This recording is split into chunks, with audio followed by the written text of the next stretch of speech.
속쓰림에 쓰는 거고요. 위하고 장의 운동을 도와주는 게 있고, 그 다음에 유산균 제제가 있었고, 그 다음에 위장 경련 제제가 있었죠. 다 요 관에서 다 생기는 겁니다. 그쵸? 요 관에서 나타나는 약들을 처방을 한 건데, 사실 요걸 한 번 나왔다고 여러분들께서 당장 접근하셔도 상관은 없어요. 그러니까 당장 접근하셔도 상관없는데, 한 두 번 정도 나왔을 때도, 효과가 없는데 또 비슷한 약 처방했다. 이렇게 얘기를 하면, 어머니, 그러세요? 그러면, 어머니, 제가 한번, 이게, 요건 요런 약이 요런 약인데, 요걸 한번 해보세요 하면서 이걸 딱 꺼냅니다. 이게 뭐냐면요 하면서 똑같이 얘기를 하는 거죠. 여기 보면 여기 식도가 있고요. 이게 음식을 먹으면 이렇게 들어가서 여기 위를 거쳐서 십이장, 소장, 대장, 이건 연결된 거인데 이렇게 보기 좋게 잘라놓은 거고요. 이렇게 해서 대변으로 빠져나가는 건데 지금 처방 나온 약은 위나 장에 경련 나타나는 거, 뭐 소화시켜주는 거, 뭐 정장제 이렇게 나왔어요. 근데 중요한 건 어머님께서 신경 쓰는 일이 있거나 뭐 스트레스 받는 게 있으면 요 간이 하는 일이 많아져서 여기 잘 보면 요렇게 원래 영양분들이 어머니 약 먹으면 음식을 먹으면 영양분들이 요렇게 들어가서 간에서 해독을 거쳐서 심장을 거쳐서 전신으로 돌게 되잖아요. 물론 중간에 폐에 들어갔다가 다시 심장 거쳐서 돌게 되지만 심장 거쳐서 전신으로 돌게 되는데 여기는 압력이 높아져서 이게 음식물이 못 들어오다 보니까 혈액들이 충분하게 못 들어오다 보니까 여기서도 충혈이 생기고 여기서 충혈이 생겨서 속이 불편한 것 같아요, 어머니. 그래서 어머님 처방약 드시면서도 나중에 토라타민이나 2판 정도 더 드세요. 이렇게 하면서 토라타민을 충분히 권해줄 수도 있을 것 같아요.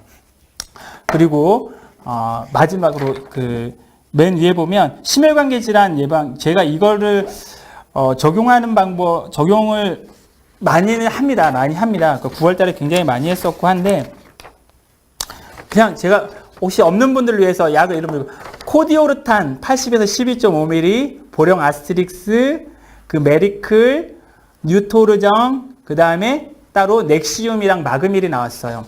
여기 보면 심혈관계 질환, 혈압약, 당뇨약, 고지혈증약, 그리고 아스피린 이렇게 나왔고요. 변비약 나왔죠. 변비약이랑 위장약이 나왔습니다. 이분 같은 경우는 정말 분명히 이제 간에 문제가 좀 있을 거라고 저는 생각을 해요. 왜 혈압약이 간에 문제가 있냐? 혈압약을 드시는 분들 같은 경우에는 일단 우리가 조금만 더 이게 진행을 좀 나가 볼게요. 그러니까 왜냐하면 혈압이라는 거가 단순하게 혈관에 받는 압력을 얘기하는 게 아니라 우리가 먹는 음식이나 스트레스로 인해서 아까 제가 뭐라고 그랬죠? 혈액 내에 여러 가지 물질들이 과도하게 생성이 됩니다. 자, 생각해 봅시다. 혈액이 있는데 여기 물질이 과도하게 막 꽉 차 나가고 있어요. 그러면 어떻게 될까요? 혈액의 점도가 높아지겠죠? 그러면 혈관이 받는 압력도 분명히 높아지게 됩니다. 그리고 흘러갈 때 있잖아요. 그냥 우리가 맹물이 흘러갈 때는 잘 흘러가겠지만 여러 가지 물질이 뒤섞여 있어서 얘네들도 흘러가면서 뒤죽박죽 됩니다. 그러면서 혈관 벽을 이제 마찰하면서 가겠죠? 그쵸? 그러면서 혈관벽에 손상이 생기게 되고, 마찰이 생기면서 얘는 가고 어떤 애는 남는 애들도 있어요.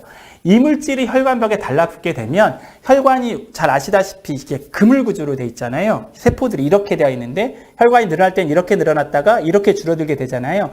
근데 이렇게 잘 늘어나질 않아요. 여기 이물질이 딱 껴서 굳어져 버려가지고 잘 늘어나지 않습니다. 그러면 이게 혈관이 받는 압력이 생기게 되는 거죠. 혈압약이라는 것이 물론 동맥혈관을 확장시켜주는 거, 정맥혈관을 확장시켜줄 수 있지만 전체적으로 혈관을 확장시켜줘서 혈관 자체에 받는 압력을 낮춰주는 그런 개념으로 우리가 접근할 수도 있을 것 같아요. 이게 전부는 아니지만 이런 식으로 얘기를 하면 혈액 내에 있는 노폐물들이 많아지게 되면 점도가 높아지고 혈관벽에 쌓이는 이물질도 높아져서 딱딱해지고 그 다음에 마찰열이 생겨서 붉어지고 이런 부분이거든요. 그래서 심혈관계 질환이 있는 분들 같은 경우에도 좀 오래 얘기할 수 있으면 이 부분을 얘기하면 되고요. 만약에 오래 얘기할 수 없으면 지금 보면 아스트릭스, 아스피린 혈전약이라는 거 다 알고 계세요. 그래서 아스트릭스,